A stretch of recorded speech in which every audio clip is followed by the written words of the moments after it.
Hello, I'm Dr. Kim McDonald, And I'm Dr. Greg Keefe. and we're from the Atlantic Veterinary College at the University of Prince Edward Island. Today we're going to give you a brief overview of our project examining bulk milk iodine levels in Canadian dairy herds. First of all, it's important to recognize that iodine is an essential nutrient for both cattle and for people, and milk's an important source in human nutrition.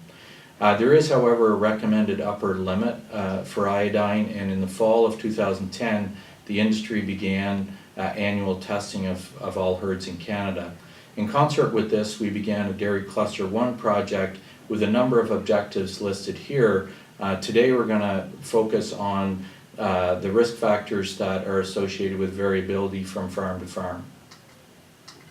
Overall, 93.5% of dairy herds had bulk milk iodine levels below 500 parts per billion. Project personnel visited 200 Canadian dairy herds to investigate the risk factors for elevated iodine levels in bulk tank milk.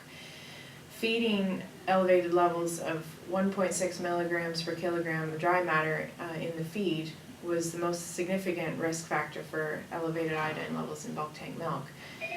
While use of iodine-based dips was not associated with an increased risk, applying them by spraying as opposed to dipping or overzealous application of the cheap dip to the udder was associated with increased risk of elevated levels.